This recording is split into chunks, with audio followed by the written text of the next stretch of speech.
আসসালামু আলাইকুম। যে নিয়মে খাবার খেলে আপনি অসুস্থ হবেন না। খাবারের সঠিক নিয়ম মানলে অনেক বড় বড় রোগ থেকে রক্ষা পাওয়া যায়।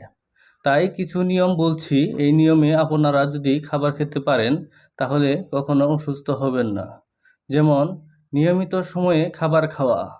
প্রতিদিন নির্দিষ্ট সময়ে সকালের নাস্তা, দুপুর ও রাতের খাবার খেতে হবে। এতে করে হজম ভালো হয়। অনিয়মিত খাবার খেলে গ্যাস্ট্রিক, অ্যাসিডিটি এবং মেটাবলিজমে সমস্যা হয়। খালি পেটে ক্ষতিকর খাবার না খাওয়া, যেমন চা, কফি, তারপরে ঝাল মশলা, তারপরে ঠান্ডা পানি, এই খাবারগুলো খালি পেটে না খাওয়াই ভালো।